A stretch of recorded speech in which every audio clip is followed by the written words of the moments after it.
আসসালামু আলাইকুম ওরহমতুল্লাহি ওবরকাতুহ। ইন্নাল হামদুলিল্লাহ ওয়াসসালাতু ওয়াসসালামু আলা রাসূলিল্লাহ ওয়া আলা আলিহি ওয়া আসহাবিহি ওয়া মান তাবিআহুম বিইহসানিন ইলা ইয়াউমিদ্দিন। আম্মা বাদ। সম্মানিত দর্শক, দূরে কিংবা কাছে, দেশ কিংবা প্রবাস থেকে যে যেখান থেকে বাংলাদেশ টেলিভিশন চট্টগ্রামের সাপ্তাহিক নিয়মিত আয়োজন আজকের খুতবা অনুষ্ঠান দেখছেন, প্রত্যেককে আন্তরিক প্রীতি ও শুভেচ্ছা জানিয়ে শুরু করছি আজকের এই পর্ব। আজকের এই পর্বের আলোচ্য বিষয় হচ্ছে পবিত্র ঈদে মিলাদুন্নবী সাল্লাল্লাহু তাআলা আলাইহি ওয়াসাল্লামের গুরুত্ব ও তাৎপর্য। আর এই গুরুত্বপূর্ণ বিষয়ে আলোচনা রাখবার জন্য আমাদের স্টুডিওতে উপস্থিত হয়েছেন দুইজন প্রাজ্ঞ বিজ্ঞ আলেম দ্বীন। চলুন আসুন আমরা প্রথমে তাদের সাথে পরিচয় হয়ে আসি। আমার পাশে রয়েছে চট্টগ্রামের শেরশাহ বাইতুল মুকাররম শাহী জামে মসজিদের সম্মানিত খতিবুল মুকাররম বিশিষ্ট আলেম দ্বীন মাওলানা মোহাম্মদ ইউসুফ আমিনী মাদ্দাজিরুল আলী। আসসালামু আলাইকুম ওয়া রাহমাতুল্লাহি ওয়া বারাকাতুহু।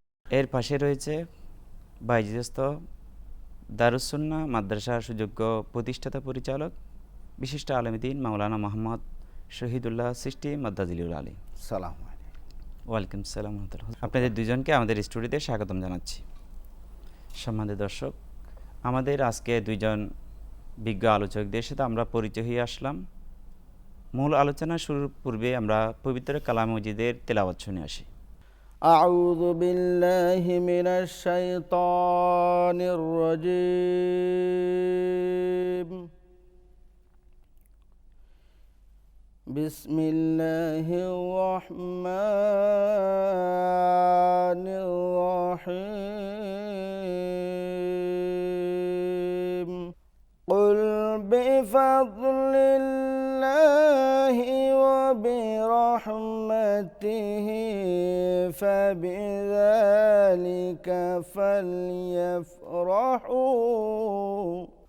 হুয়া খায়রুম মিম্মা ইয়াজমাউন।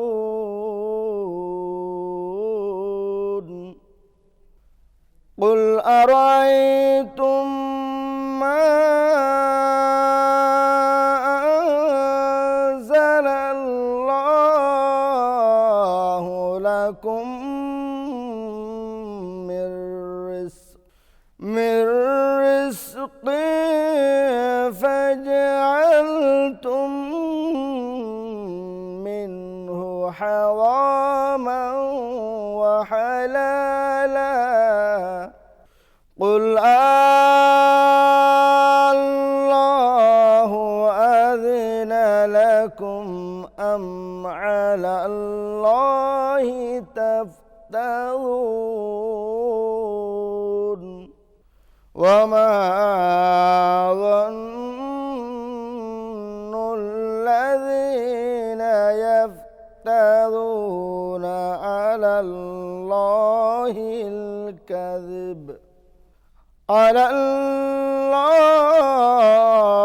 الكذب يوم القيامة إن الله لذو فضل على الناس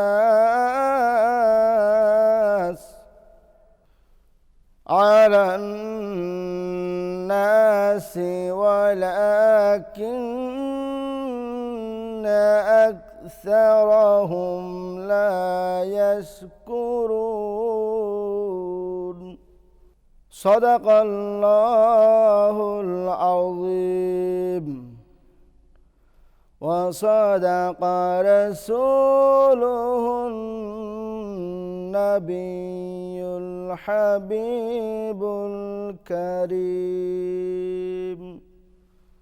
আসসালামু আলাইকুম ওয়া রাহমাতুল্লাহি ওয়া বারাকাতুহু। মাশাআল্লাহ, অত্যন্ত চমৎকারভাবে সুললিত কণ্ঠে পবিত্র কালাম মজিদের তেলাওয়াত শুনে আসলাম।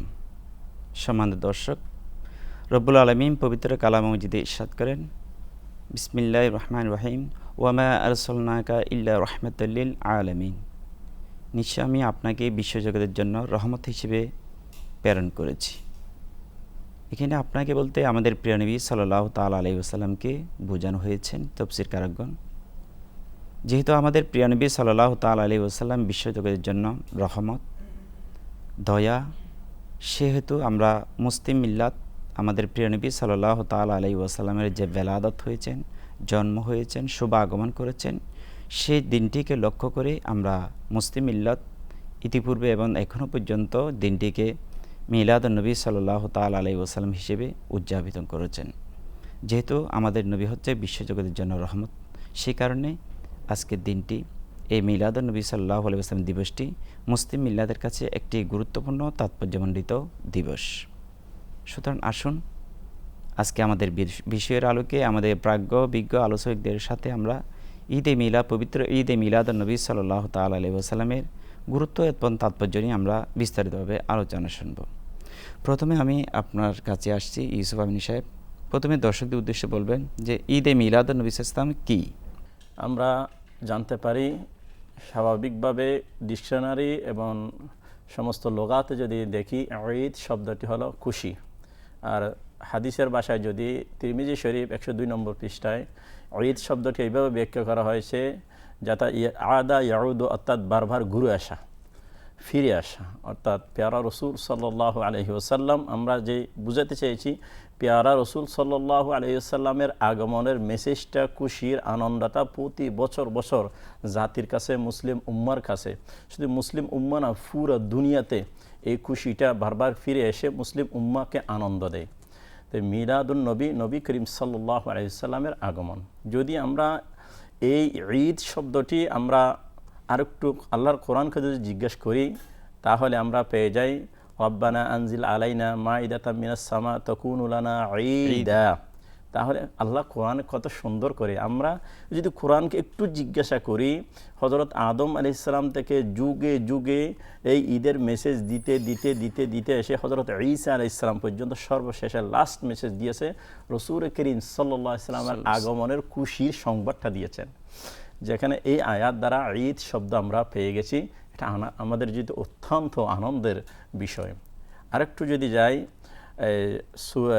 সূরা বিভিন্ন সূরায়, তবে সূরা আলে ইমরানে এবং বাকারায় বিশেষ করে আল-ইয়াউম আকমালতু লাকুম দীনাকুম ওয়া আতমামতু আলাইকুম নি'মাতি ওয়া রাদিতু লাকুমুল ইসলাম দীনা। একজন ইহুদি যখন হযরত ওমর রাদিয়াল্লাহু তাআলা আনহুকে জিজ্ঞেস করলেন আপনাদের ধর্মে এমন একটা আয়াত নাজিল হয়েছে, সেটা যদি আমাদের ধর্মে নাজিল হইতো তাহলে আমরা ঈদ উদযাপন করতাম। হযরত ওমর রাদিয়াল্লাহু তাআলা এমন খুশি হয়ে গেলেন, কি আশ্চর্য, এটা কোন আয়াত? বলেন যে এটা তো আল-ইয়াউমা আকমালতু লাকুম, এই আয়াতটি। তখন হযরত ওমর রাদিয়াল্লাহু তাআলা আনহু বললেন হুমা লানা ঈদানে, অন্য হাদিসের ভাষায় ঈদাইনও আছে, অর্থাৎ সেটাতে একদিনে দুইটা ঈদ আমাদের জন্য। সেদিন ছিল দুইটা ঈদের দিন। ঈদেরই একদিন হলো ইয়াউমুল জুমআ ও ইয়াউমুল আরাফা। তন্মধ্যে জুমার দিন হলো সবশেষ সেরা ঈদ। তো এই হাদিস থেকে বোঝা যাচ্ছে আয়াত শব্দ ঈদের বহুবচন। তাহলে রাসূল করিম সাল্লাল্লাহু আলাইহি ওয়াসাল্লাম বুঝাতে চেয়েছেন অনেকগুলো ঈদ আছে। স্বাভাবিকভাবে শারআন যেটা ঈদ আমরা হাদিসে পেয়েছি ঈদুল ফিতর, ঈদুল আদহা, এটা আমরা সবাই জানি। কিন্তু লগবের দিক দিয়ে অনেকগুলো ঈদ আছে যেটা একদম সরাসরি কোনো ব্যক্তির কথা না শুনে কোরআন এবং সুন্নাহ, রসুলের সহিহ সুন্নাহ থেকে আমরা পেয়ে গেলাম। ঈদে মিলাদুন নবী এবং ইয়াউমুল জুমআ, ইয়াউমুল আরাফা এবং এই সমস্ত ঈদগুলো সরাসরি হাদিস থেকে প্রমাণিত। তাহলে আপনি বলতে চাচ্ছেন যে ঈদে মিলাদুন নবী সাল্লাল্লাহু আলাইহি ওয়াসাল্লাম, নবী করিম সাল্লাল্লাহু আলাইহি ওয়াসাল্লামের শুভ আগমনকে ঈদ বলা যাবে, এবং এটা ঈদে মিলাদ এবং কোরআন এবং হাদিসে আপনি রেফারেন্স যেগুলো দিয়েছেন যে রাসূল পাক সাল্লাল্লাহু আলাইহি ওয়াসাল্লামের যে বেলাদত, যে শুভ আগমন, ওই দিনটিকে ঈদ বলা যাবে। ধন্যবাদ আপনাকে। আপনার কাছে আবার আসবো। মুহতারাম, আপনার কাছে আসছি যে আমাদের বিজ্ঞ আলোচনা করেছেন যে রাসূল পাক সাল্লাল্লাহু আলাইহি ওয়াসাল্লাম বেলাদত সেটাকে ঈদ বলার জন্য তিনি দলিল আদিলা দিয়েছেন। আপনি দর্শকদের উদ্দেশ্যে বলবেন যে ঈদে মিলাদুন নবী সাল্লাল্লাহু তাআলা আলাইহি ওয়াসাল্লাম এটা কোরআন এবং হাদিসের মধ্যে এটা তার বৈধতা বা জায়েজ না দৃষ্টিকোণ থেকে কি? কোরআনে পাকের এবারাতুন নস, ইশারাতুন নস, ইক্তাজাউন নস, এগুলোর দ্বারা বোঝা গেল যে পবিত্র জশ্নে ঈদে মিলাদুন নবী পালন করা উম্মতে মুহাম্মদের জন্য ওয়াজিবের চাইতে বেশি এমন একটি আমল। এটা হযরত জলিল কদর সাহাবী হযরত কতাদা রাদিয়াল্লাহু তাআলা আনহু থেকে রাওয়ায়াত হাদিস শরীফটা, আমার নবীজিকে সাহাবায়ে কেরাম জিজ্ঞেস করলেন, ইয়া রাসূলুল্লাহ, আপনি প্রতি সোমবার কেন রোজা থাকেন? আমার নবীজি বললেন যে ফিহি উলিত্তু ও ফিহি উনজিলাত আলাইয়া, যে এই দিন আমাকে আল্লাহ পাক জাল্লা শানুহু দুনিয়াতে পাঠিয়েছেন এবং এই দিনেই আমার উপর কোরআনে পাক নাযিল হয়েছে।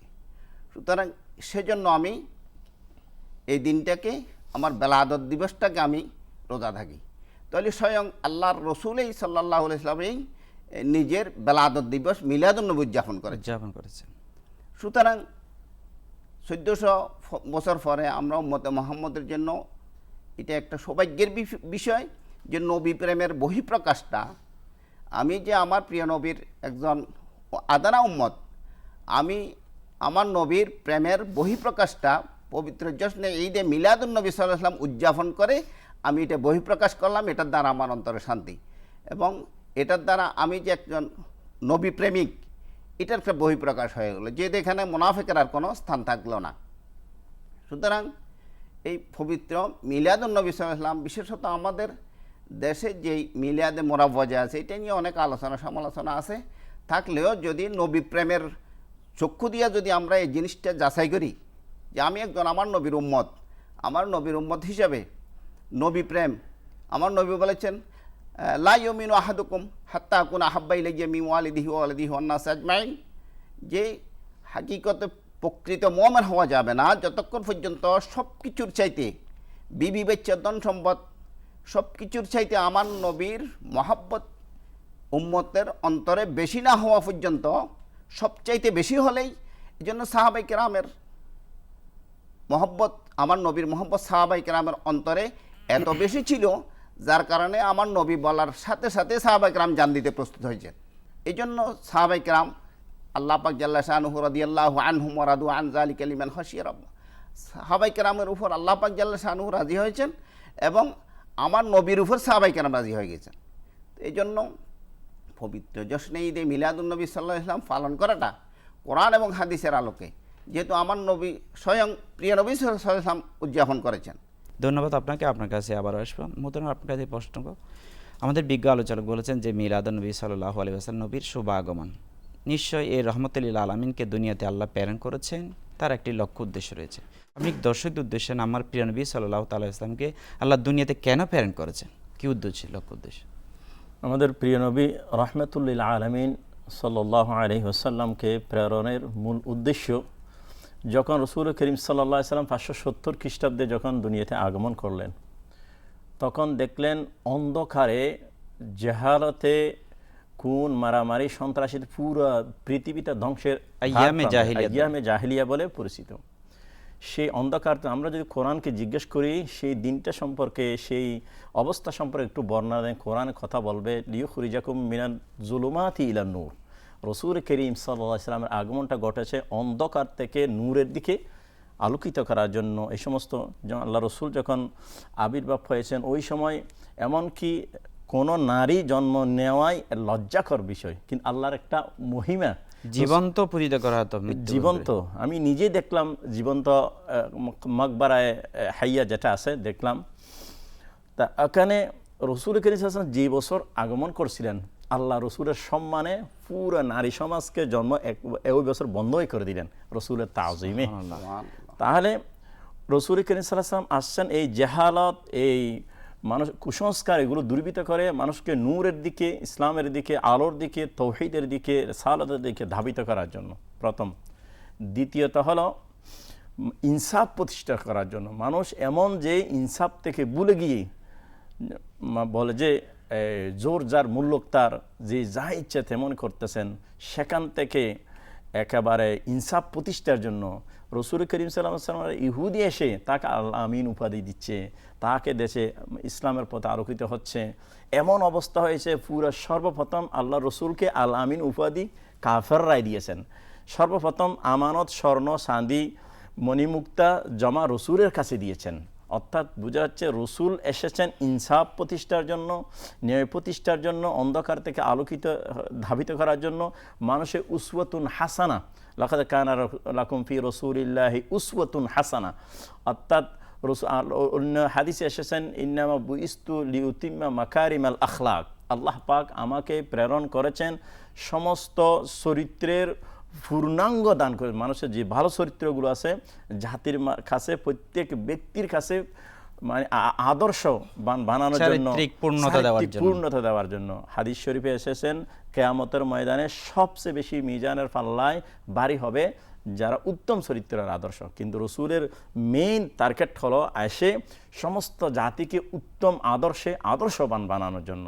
তাই এই মাহে রবিউল আউয়ালের মেসেজ 1 নম্বর, রসুল করিম সাল্লাল্লাহু আলাইহি ওয়াসাল্লাম যখন মক্কা শরীফ থেকে মদিনা শরীফ হিজরত করলেন, অবাক লাগে পুরো জাতি। মুস্তাদরাক হাকিম আলা সহিহাইনে সহি সনদে বর্ণিত, বুখারী শরীফেও এসেছেন, রসুল করিম সাল্লাল্লাহু আলাইহি ওয়াসাল্লাম যখন মদিনা শরীফ গেলেন, পুরো মদিনা শরীফ গাছের উপর, আন-নিসাউ ওয়ার রিজালু ওয়াল গিলমানু ওয়াল খুদ্দামু কুল্লুহুম, প্রত্যেকে রসুলকে আগমনের জন্য এত খুশি হয়ে গেছেন, কারণ রসুল এসে পুরো জাতিকে আলোকিত করবেন। ওনার আগমনে পুরো এলাকায়, যেটাকে আমরা রাসূল মক্কা থেকে মদিনা হিজরত করে মদিনার নামটাও পরিবর্তন হয়ে গেছে। হ্যাঁ, আগে ছিল মদিনা হয়ে গেছে। জি জি জি, মদিনা হয়ে গেছে, যেটা নামটা ধরলেও এটা কাফারা দিতে হয়, এটা এখন আর ধরা যায় না। যেহেতু সেই রসুল যখন মদিনা শরীফ গেলেন, পুরো জাতি, আমাদের দেশে যে আগামী বুধবারে যেটা একটা পবিত্র জশ্নে ঈদে মিলাদুন নবী সাল্লাল্লাহু আলাইহি সাল্লাম উদযাপন হবে, সেই দলিলটা প্রমাণটা যদি আমরা পেতে চাই, তাহলে আমরা রসুলের আগমনের দিন, ওই দিন সমস্ত 12টি হাদিসের কিতাব এবং তারিখের কিতাব আল বাদায়া ওয়ান নাহায়া সহ সমস্ত কিতাবের মধ্যে স্পষ্ট ভাষায় রসুল করিম সাল্লাল্লাহু আলাইহি সাল্লাম যেদিন মক্কা শরীফ থেকে মদিনায় আসছিলেন, সেই দিনটা ছিলেন সোমবার, সেই দিনটা ছিলেন 12 রবিউল আউয়াল। সেই দিনের মধ্যে পুরো জাতি, এমনকি শিশু, এমনকি নারী, এমনকি খদ্দাম, এমনকি মানুষ, সর্বস্তরের মানুষ কুচু উদযাপন করেছেন। এমনকি যা মুহাম্মাদুন, আমরা বলি না নূর নবী এসেছে, নূর লেকর এসেছে, আসসালাতু আসসালামু আলাইকা ইয়া রাসূলুল্লাহ, এইভাবে যে স্লোগানটি, আমার মনে হয় হুবহু মদিনা শরীফে যদি আমি জীবিত থাকতাম, আমার কর্ণ দিয়ে শুনতাম, আমার চক্ষু দিয়ে রাআইতু বিআইনাই, আমি হুবহু দেখতাম। কারণ রসুলের আগমনের মেসেজ ওই দিন পুরো জাতি এমন খুশি হয়ে গেছে, মদিনা শরীফের সেই দৃশ্যটা আমার এখন চোখ দিয়ে ভাসে। জি, আরো বড় ধন্যবাদ আপনার কাছে। আপনার কাছে আসছি, আমাদের বিজ্ঞ আলোচক চমৎকার কোরআন এবং হাদিসের আলোকে রসুলের যে আগমনের লক্ষ্য উদ্দেশ্য বলেছেন, আপনি দর্শকদের উদ্দেশ্যে বলবেন যে পবিত্র ঈদে মিলাদুন নবী সাল্লাল্লাহু আলাইহি ওয়াসাল্লামের গুরুত্ব এবং তাৎপর্য কি আমাদের কাছে? মানব জাতি থেকে আল্লাহ পাক জাল্লা শানুহু একজন রসুল আমাদের জন্য পাঠিয়েছেন।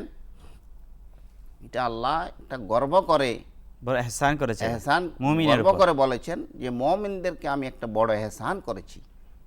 আল্লাহ কোনো জায়গায় আল্লাহ এত হাজারো প্রকার নিয়ামত আমাদেরকে দিয়েছেন, ওয়াইন তাউদ্দু নিআমাতাল্লাহি লা তুহসুহা, আল্লাহ বলছেন যে আমি এত হাজারো প্রকার নিয়ামত দিয়েছি আমাদের বান্দাদের জন্য, আমার বান্দারা এটা গণে পরে শেষ করতে পারবে না। কিন্তু সেখানে এমন একটি আল্লাহ পাক জাল্লা শানুহু নিয়ামত দিয়েছেন, যার কথা আল্লাহ দেখাই দিয়েছেন, আল্লাহর বান্দা খোঁটা দিয়ে দেখাই দিয়েছেন যে লাকাদ মান্নাল্লাহু আলাল মুমিনিনা, আমি মুমিনদেরকে এমন একটা নিয়ামত দিয়েছি, যে নিয়ামত এটা সবচেয়ে বড় নিয়ামত, এটা দিয়ে আমি ইহসান করেছি। তাহলে আমরা বুঝতে পারি যে আমার প্রিয় নবীজি সাল্লাল্লাহু আলাইহি ওয়াসাল্লামের মিলাদুন নবী সাল্লাল্লাহু আলাইহি ওয়াসাল্লাম পালন করা, এটার তাৎপর্য, এবার এই মিলাদুন নবীর গুরুত্ব ইমানদারের জন্য সবচাইতে বড় একটা সওয়াবের আমল, সবচাইতে বড় একটা নেক কাজের আমল।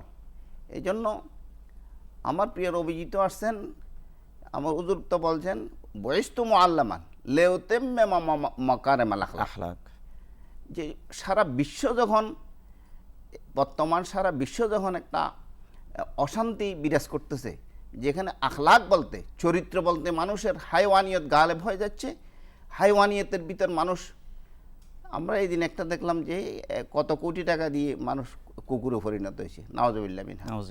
তো এই যে একটা মানুষ হলো আশরাফুল মখলুকাত, আর এই আশরাফুল মখলুকাত আল্লাহ পাক জাল্লা শানুহু উত্তম আদর্শের জন্য আমার নবীকে প্রেরণ করেছেন।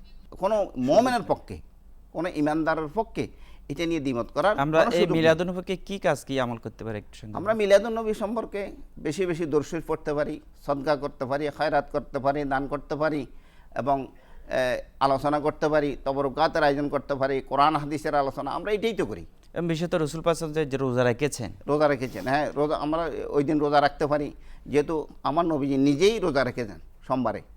এবং আবু লাহাব সোমবারে আমার প্রিয় নবীজি সোয়াইবা বান্দিকে আজাদ করে দেওয়ার কারণে যে প্রতি সোমবার এটা মিলাদুন্নবী, আমরা তো ধরে নেব যে যদিও আবু লাহাব বাইফুত হওয়ার কারণে খুশি উদযাপন করেছেন, বাইফুত হওয়ার কারণে সোয়াইবা বান্দিকে আজাদ করে দিয়েছেন, আল্লাহ পাকের কাছে এই আমলটা খুব একটা কবুল হয়েছে, ভালো লেগেছে। প্রতি বৃহস্পতিবার যদিও কাটটা কাফের হওয়ার পরে সোমবারে সে কি পায়, সোমবারে হালকা হয় তার আযাব। তাহলে আমরা বুঝতে পারি একজন মুসলিম হয়েও সে ঈদে মিলাদ অর্থাৎ নবীর সে বাতিজা হিসেবে সে তার খুশি উদযাপন করে বাতিজাকে আজাদ করে দিয়ে প্রতি সোমবার সে তার আযাব হালকা হয়ে থাকে। তো মুসলিমের যদি এই অবস্থা হয়, একজন মুসলমান যদি সেটাকে যদি ভক্তি মহব্বত আন্তরিকতা নিয়ে যদি মিলাদ পালন তার ফজিলত রয়েছে। মোহতারাম আপনাদের দুইজনকে অসংখ্য ধন্যবাদ অত্যন্ত চমৎকারভাবে কোরআন এবং হাদিসের আজকে বিষয়টাকে আলোচনা রাখবার জন্য। সম্মানিত দর্শক, পবিত্র ঈদে মিলাদুন্নবী সাল্লাল্লাহু তাআলা আলাইহি ওয়াসাল্লাম এই বিষয়ের উপর আমাদের আজকে বিজ্ঞ আলোচকদের অত্যন্ত চমৎকারভাবে আলোচনা করেছেন। বিশেষত আমাদের বিজ্ঞ আলোচক বলেছেন যেটা যে নবী না হলে দুনিয়া সৃষ্টি করতেন আল্লাহ, সেই নবীর মিলাদকে উদযাপন করা একজন মুমিন মুসলমানের একটি নৈতিক দায়িত্ব। যদি এটা কোরআন এবং হাদিসের কোনো ফরজ ওয়াজিবাত বিধান না হলো, যার কাছে ঈমান রয়েছে একজন মুমিন বান্দা হিসেবে যে নবী না হলে আল্লাহ দুনিয়া সৃষ্টি করবেন না বলছেন, সেই নবীর মিলাদকে উদযাপন করা এটা আমাদের দায়িত্ব, কর্তব্য। বিশেষত আমাদের বিজ্ঞ আলোচক বলেছেন এই মিলাদুন্নবী সাল্লাল্লাহু আলাইহি ওয়াসাল্লাম কেন আমার নবীর শুভাগমন হয়েছেন, দুনিয়া থেকে জাহিলিয়াত, অজ্ঞতা, অন্যায়, অবিচার, দুর্নীতি যত অপকর্ম ছিল সেগুলোকে দুর্বৃত্ত করার জন্য আমার নবীকে এই দুনিয়ার জমিনে আল্লাহ প্রেরণ করেছেন। সুতরাং আমরা আরেকটা মেসেজ দিয়েছেন আমাদেরকে যে আজকে মুসলিম বিশ্ব তাদের আখলাকের দিক দিয়ে নৈতিক পদর্শন হচ্ছেন, চরিত্র হনন হচ্ছেন, আর আমার নবীকে দুনিয়ার জমিনে প্রেরণ করেছেন চরিত্রের পূর্ণতা দেওয়ার জন্য। সুতরাং আমরা নবীর আদর্শে আদর্শবান হওয়া, এটা হচ্ছে আমাদের আজকের মিলাদুন্নবী সাল্লাল্লাহু তাআলা আলাইহি ওয়াসাল্লামের অন্যতম একটি গুরুত্বপূর্ণ মেসেজ। আরেকটি মেসেজ হচ্ছে আমাদের আজকের বিশ্ব মুসলিম আমরা অনৈক্য, আজকে ঈদে মিলাদুন্নবী সাল্লাল্লাহু আলাইহি ওয়াসাল্লাম আমাদেরকে বার্তা দিচ্ছেন। আমরা এই মিলাদুন্নবীকে সামনে রেখে আমরা মুসলিম বিশ্ব দেশ বা আন্তর্জাতিক পর্যায়ে আমরা মুসলমানরা ঐক্যবদ্ধ হয়ে আমরা ঐক্যবদ্ধ থাকবো। একতা হচ্ছে শক্তি। ঐক্যবদ্ধ হওয়ার আমাদেরকে ঈদে মিলাদুন্নবী সাল্লাল্লাহু আলাইহি ওয়াসাল্লামের শিক্ষা দেয়। সাথে সাথে আমাদের বিজ্ঞ আলোচক এই মিলাদুন্নবী সাল্লাল্লাহু আলাইহি ওয়াসাল্লামের ফজিলতের কথা বর্ণনা করতে গিয়ে যে আমার নবীর চাচা যে তার দাসীকে আজাদ করে দেওয়ার কারণে প্রতি সোমবার সে তার ফজিলত হিসেবে সেই তার আযাব হালকা হয়ে থাকে। অর্থাৎ বোঝা যাচ্ছে একজন অমুসলিমের যদি এই অবস্থা হয়ে থাকে, একজন মুসলমান যদি আন্তরিক মহব্বত, ভালোবাসা, প্রেম প্রীতি নিয়ে যদি রসুল পাক সাল্লাল্লাহু আলাইহি ওয়াসাল্লামের এই ঈদে মিলাদুন্নবী সাল্লাল্লাহু আলাইহি ওয়াসাল্লামকে উদযাপন করে, তাহলে সে দুনিয়াতে শান্তি, আখিরাতের মধ্যে তার ফজিলত, তার মর্তবা রয়েছে। সুতরাং দর্শক, আসুন আমরা ভেদাভেদ ভুলে গিয়ে আমাদের যে নবী না হলে আল্লাহ কুল কায়নাত সৃষ্টি করতেন না, রহমতুল আলামিনের যে ভেলাদত ঈদে মিলাদুন্নবী সাল্লাল্লাহু তাআলা আলাইহি ওয়াসাল্লামকে আমরা একজন মুমিন বান্দা হিসেবে, ঈমানদার হিসেবে আমরা ভেদাভেদ ভুলে গিয়ে আমরা সেটাকে আন্তরিক মহব্বত নিয়ে যার সাধ্য অনুযায়ী আমরা সেটাকে উদযাপন করার জন্য আমরা চেষ্টা করব। আল্লাহ রাব্বুল আলামিন আমাদেরকে আমল করার তৌফিক দান করুক। এতক্ষণ পর্যন্ত যারা আমাদের সাথে ছিলেন প্রত্যেকের আবারও আন্তরিক ধন্যবাদ, মোবারকবাদ জানিয়ে আজকের মতো এখানে বিদায় নিচ্ছি। আসসালামু আলাইকুম ওয়া রাহমাতুল্লাহি ওয়া বারাকাতুহু।